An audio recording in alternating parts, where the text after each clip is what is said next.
And Bookstagram and other platforms give that to people. They give them their chance to raise their voices and to interact with others without the social pressure. And Bookstagram is a very welcoming place.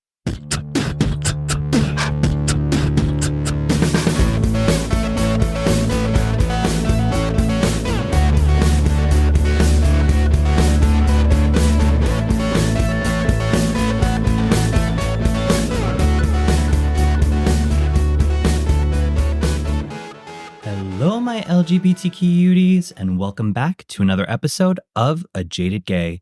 I'm Rob Lovelace, and today I am a jaded gay because I don't know what's going on, but someone is trying to steal my identity, I believe. So 2 or 3 weeks ago, I got a phone call from a Miami, Florida number, and stupidly I answered it.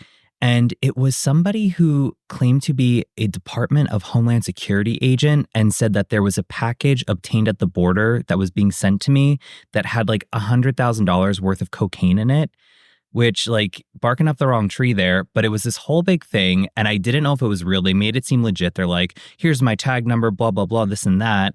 But then it started getting like kind of questionable. So I didn't give any information away, luckily. And finally I said, is this real? Because this seems like a scam. He's like, do you want to see if it's real? I can send you disclosures to your email we have on file. And if you want to hang up, then we'll have somebody at your house in 15 minutes. And I said, okay, yeah, send those to me via email, and hung up. And 15 minutes later, no one showed up. And now it's been like 3 weeks later and still no one has showed up. So that was one thing, whatever, just wrote it off as a weird scam thing.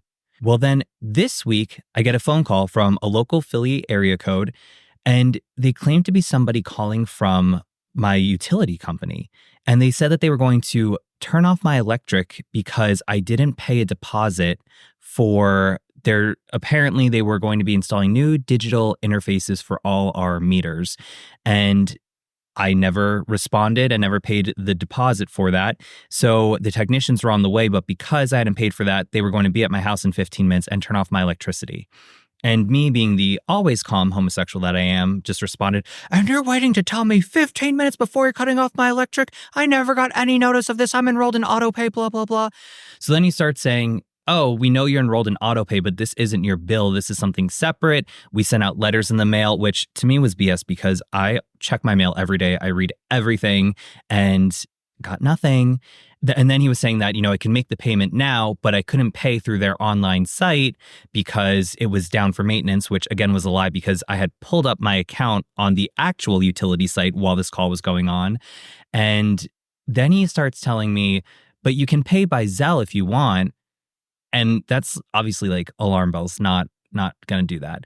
So when he said Zelle, I'm like, that's not going to happen. And he said that, or I could go to Walmart and pay through there. And he said he could walk me through it for $399.98 is what I owed, which like, if you're going to scam me, go for a more legitimate amount. Like that is just a random amount there. Like maybe round it up to a perfect like 400 or 399. Like that 98 cents kind of threw me. That and the Zelle thing, of course. So then I asked him, though, I said, okay, and can I just confirm the street number this call is in reference to? And I mean, he knew my address, which was a little alarming. I guess it's easy enough to get that, but I'm like, what? So then I said, you know what? I'm going to call customer service. I'll talk to you later. And I hung up on him and I called customer service through their legitimate phone number. And they said, that was not us. They pulled up their account. One, they made sure that I didn't give him any information or send anything, which I did not, of course. But then they pulled up my account, walked through, showed that I didn't, owe anything, whatever. But this idiot who called me used his actual phone number. So I gave that number to the actual utility company and they were going to report it, and they encouraged me to report it as well. So then I had to call the police, file a report for all this. And it was just like, seriously, like, give me a break. So I don't know. Stranger than fiction, I guess, right? But don't worry, we are going to lighten it up today by talking about actual fiction, specifically gay fiction. That's right. We've talked in the past about the importance of LGBTQ plus representation in movies, TV, and also it's important to see that in literature too. So today, I'm very excited to have a guest on to talk about Gay Bookstagram on Instagram, which is a whole community uniting gay writers, authors, readers, all that fun stuff, and the importance of that kind of community and representation. But before we dive into it, let's pull our tarot card.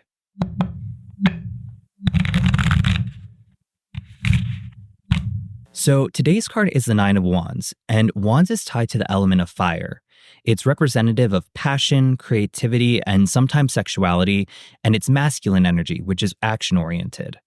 In numerology, 9 is the final number before we get to double digits, so it's signifying nearing completion of a chapter or cycle. And when we pull this card, it's reminding us of our persistence and self reliance.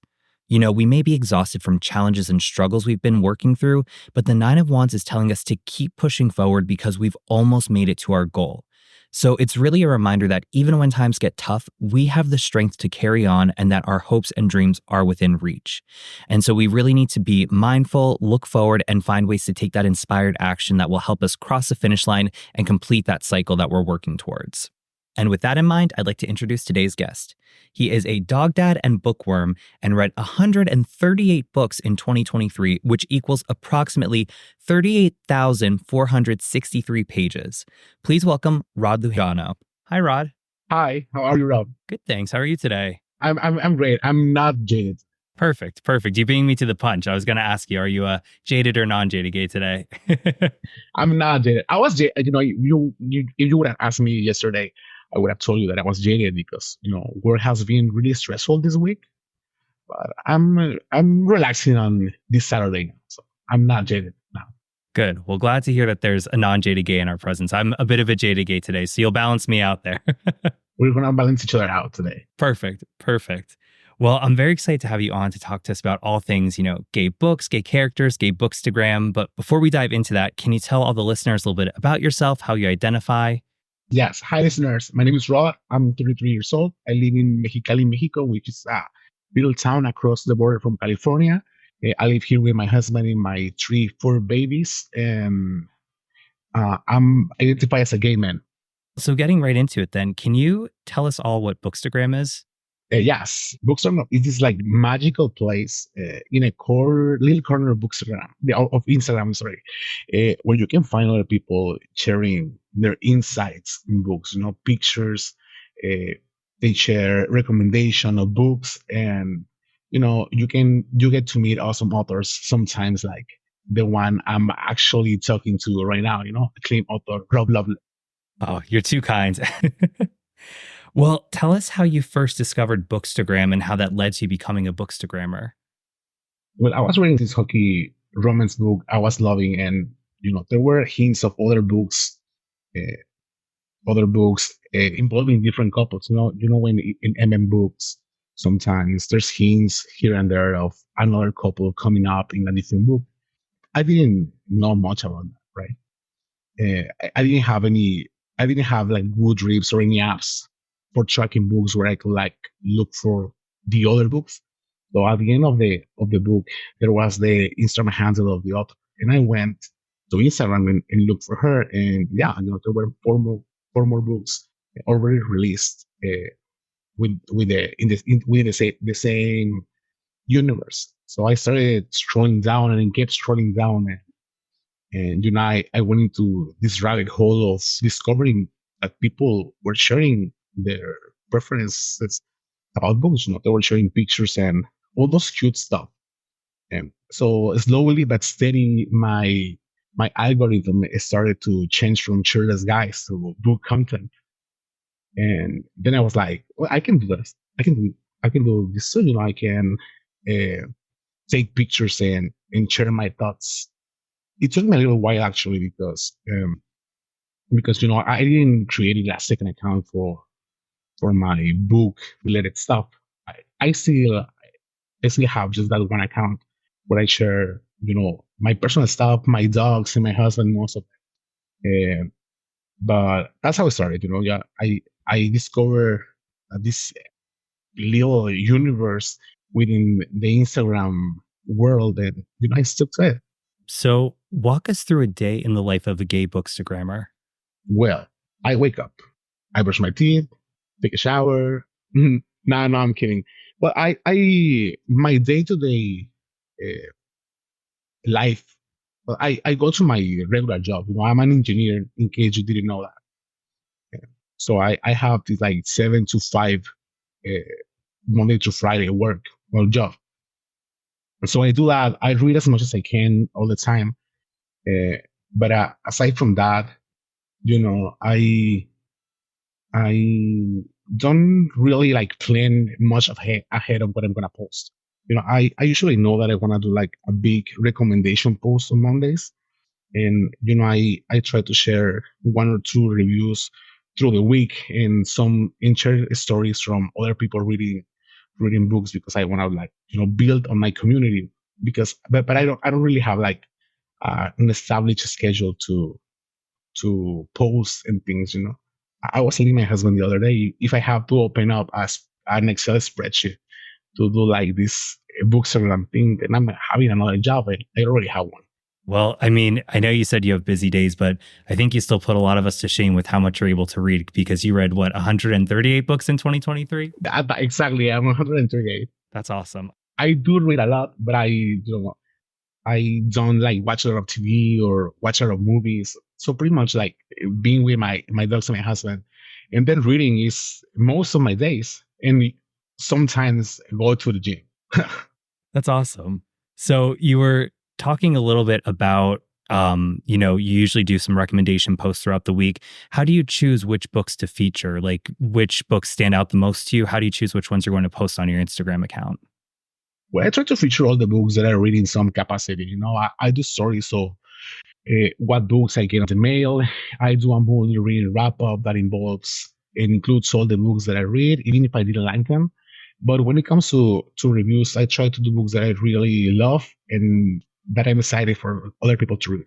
With all that being said, what do you love about Gay Bookstagram? I love all the books and authors that I've discovered.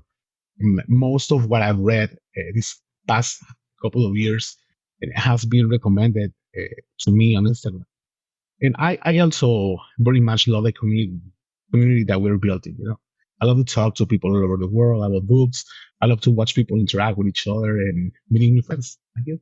Yeah, I got to say, when I started, I was kind of late to the game with Bookstagram and Gay Bookstagram, but there are entire communities out there, and the Bookstagrammers I follow, they're all shouting each other out. So it really does feel like a sense of community.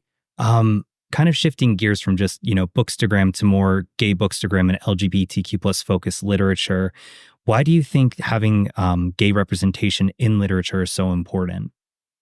I think it's very important because we all have the rights to see ourselves represented in the media. You can call it books or TV or movies, but we all have the rights to see each other, to see ourselves out there. It gives us a sense of not being alone. I think a sense of community. You get to think there's more people like me out there, right? People who think like me or like the same things that I do, and and also it's true to the world. No, queer people are everywhere, and it's only appropriate that books and everywhere mirrors that. And how would you say your identity as a gay man influences your reading preferences? Like I said, I want to see myself represented there. So I think so, but I mostly read male romances. Even though that I might not look like the main characters on those books. I think our backgrounds could be similar. Our train of thoughts can be alike, and we could share some of the same struggles. That's why I always look for male romance. Within the male romance sphere, are there specific subgenres that you really are drawn to? Well, romance is mostly what I read. We have what we call tropes, different tropes. Fake dating is one of my favorite tropes that are out there. Enemies to lovers is always a good one. I was uh, watching this movie, Anyone But You, I think it's called in the States, with Glenn Powell and Sydney Sweeney. And it kind of embodies everything that the books that I read are. I was telling my husband because we went to the movies and watched the last weekend, and I was like, "This is what I read pretty much every day, Pablo. This is actually one of my books. If you love it so much, you can pick up one of the books that I have in the bookshelf and start reading it too." I know you talked about how through Bookstagram you've been able to, find new authors, find other people in the community, and connect with others from all over the world. So why do you think spaces like Gay Bookstagram are so important for readers out there? I think it gives everyone a voice.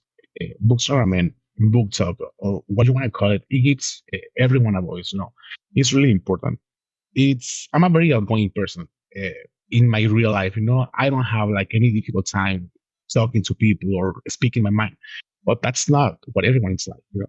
And Bookstagram and other platforms give that to people. They give them their chance to raise their voices and to interact with others without the social pressure.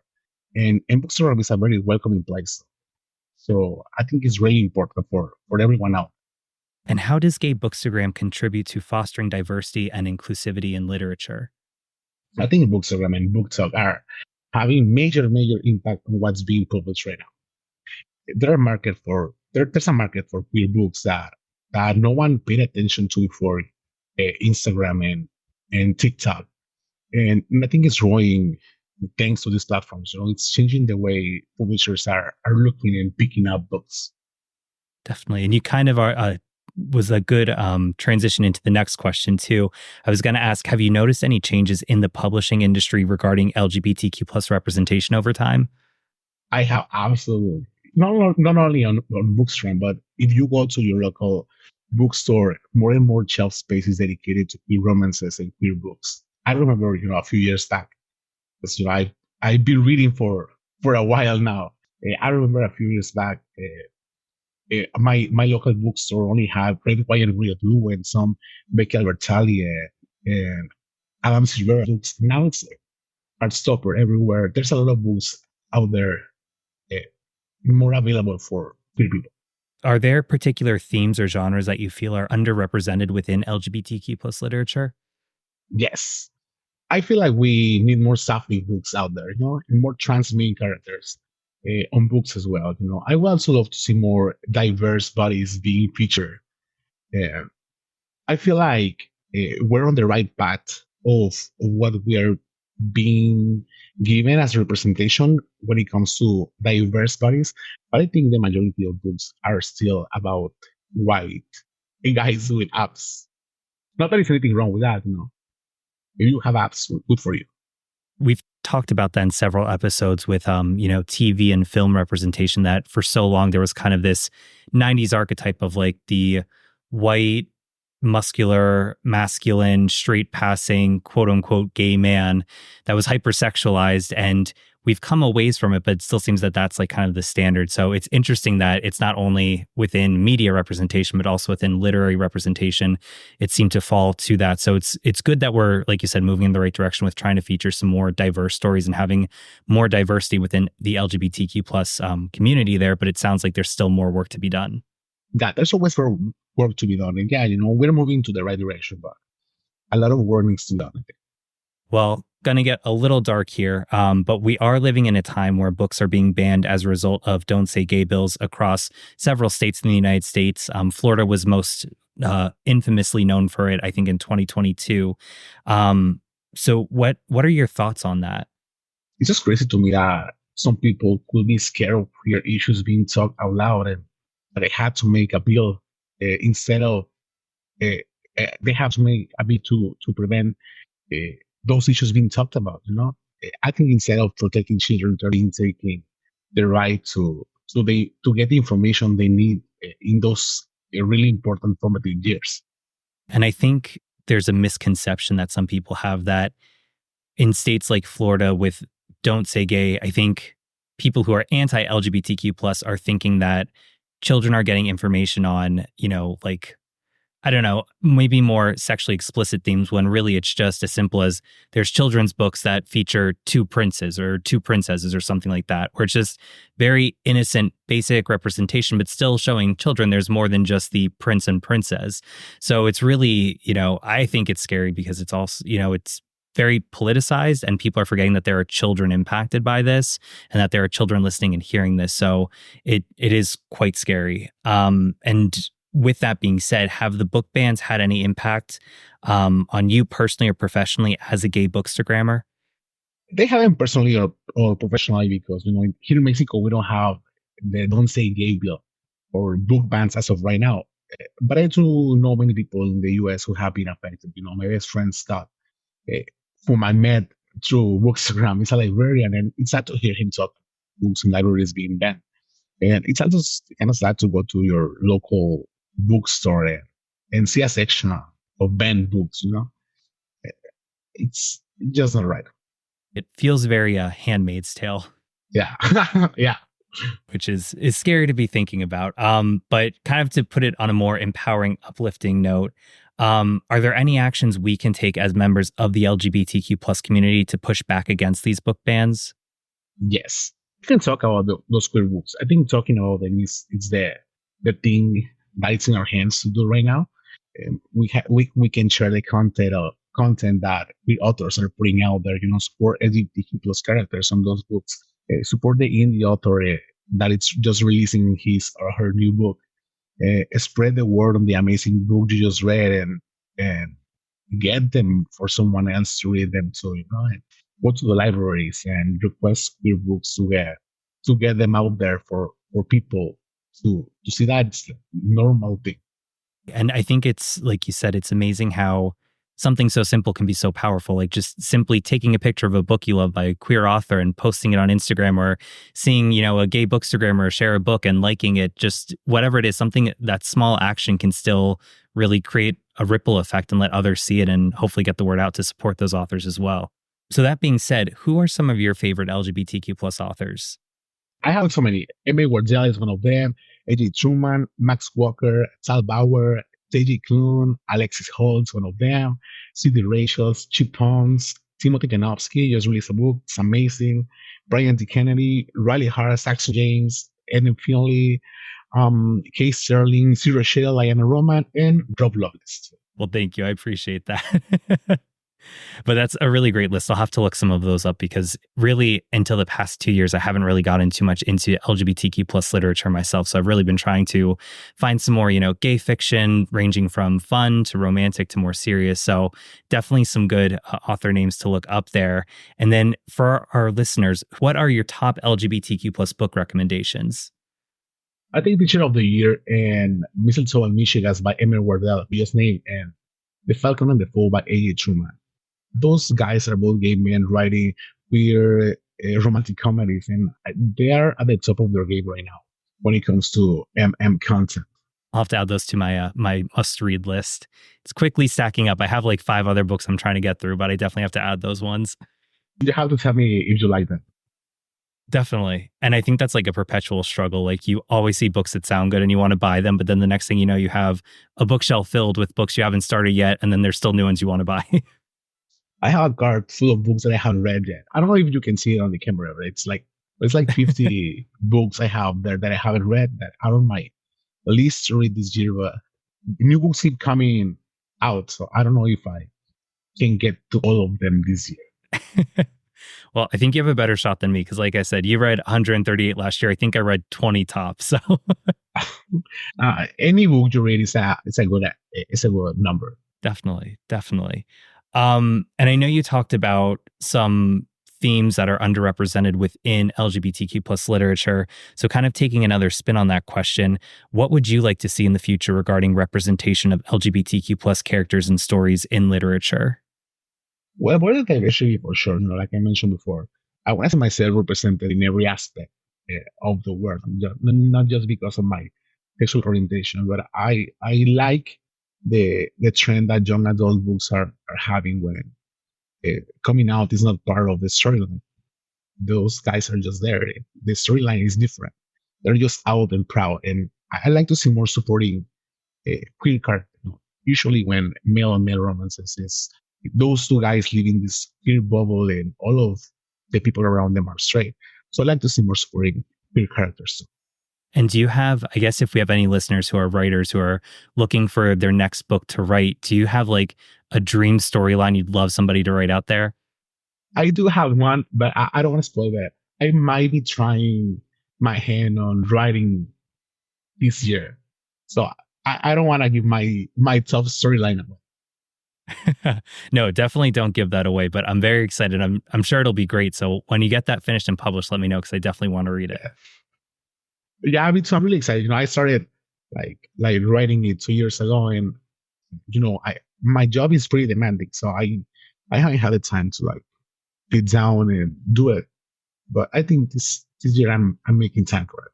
It can be a struggle to find the time. So I just try to find like if I can just write paragraph by paragraph, sometimes writing the one paragraph like inspires the idea for the next paragraph. And then the next thing I know, I have a page. But I try to just do like a page a day or a page a week. So I figure even if I only write one page a week every week for the year, it's still like 50 some pages, you know? Yeah. And your book is really long. Oh yeah, that one took a little while. Yeah. Also wrote like half of that during the pandemic, so I had the time to do it. I wasn't reading during the pandemic, and I kind of regret it. I started reading more and more after we came from quarantine. Actually, Well, what is as we're kind of getting towards the end here, what is on your immediate read list for your books? Is there anything that's jumping to the top of the line that you're highly anticipating to read this year? yes, I don't know. I'm trying to read more mystery and more thrillers. That's uh, my main goal for now. I had a really great time reading your book last year and some other thrillers and murder mysteries last year, and I wanna diversify myself. Start reaching some other books. I don't know if any specifically one, but that's my main goal. I'm a sucker for thrillers and mysteries. Unfortunately, I haven't really read any queer ones lately. They've all been kind of straight, which they're still good, but it's always nice when you can find that added layer of representation into a genre you love. Yeah, I read last year. I read. It's called. I don't remember. Brian Dearborn was the author, and it was a nice kind of slasher thing. It had a few queer characters. I really enjoyed it. Whisper. It's called Whisper. Okay. Sounds good. We'll need to like have like an official read list to add to this episode description so all the listeners know which books they should be adding to their bookshelf. Well, as we're kind of getting towards the end here, can you tell our listeners how they can get involved in Gay Bookstagram? You can follow me, obviously. No, I'm kidding. You can go ahead and share your book content on Instagram. If you have like a, a book that you want people to see, you can just take a picture and see how it goes. No, and you can like and share what other people are posting. You can follow a few authors and other bookstagrammers and engage in conversation. We are a pretty friendly community.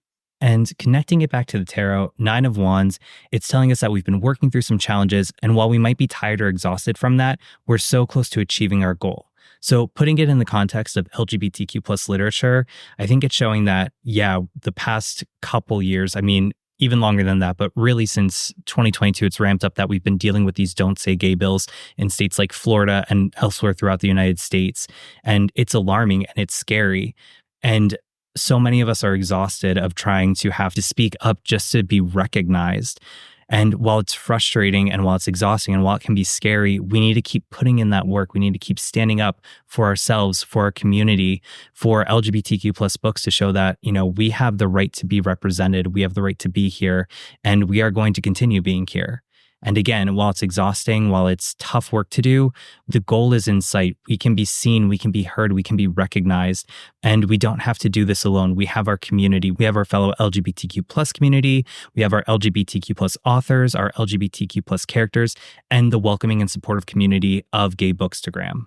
And yes, Rod said it, and I 100% recommend it. Go follow Rod. He has the most amazing book recommendations. He can get you connected to a great community of gay bookstagrammers out there. So 100% recommend. Go follow. And then, Rod, can you tell our listeners, besides Instagram, how they can connect with you, where they can find you, all the things? They can find me on Facebook. They can find me on Goodreads, and that's it, I think. And Threads too. Like, I still don't know how it works, but I'm there too. You're a brave man, because I'm in communications and I should know how to do that. But when Threads came out, I'm like, I'm too old. I have no time to try to figure out a new social media platform. That's what I think of TikTok. I don't have TikTok because I feel like that's young people business. I'm still very lost in the world of TikTok. I don't really know what I'm doing on there. Maybe this year is our year. Maybe this year will be our year to be more adventurous with our social media. Definitely. Because I know on TikTok there's like book talk is a big thing on there, but I don't even know how to do that. Yeah, so my niece is always telling me like, you should read the book because I saw it on book talk. Like, I don't think that I'm gonna do it right now. Thanks for the recommendation. I take note of the book she's recommending, but I don't think I'm getting near that just yet. I don't know. It seems something, it's one thing to do a picture. I feel like videos where it's like even tougher. It's like, all right, I have to talk, I have to do this, I have to do that. Yes, me too. That's what I feel exactly. That's our mindset. That's Well, he's on Instagram, Facebook, and Threads for right now. But if he ever makes a venture into book talk on TikTok, definitely follow him there.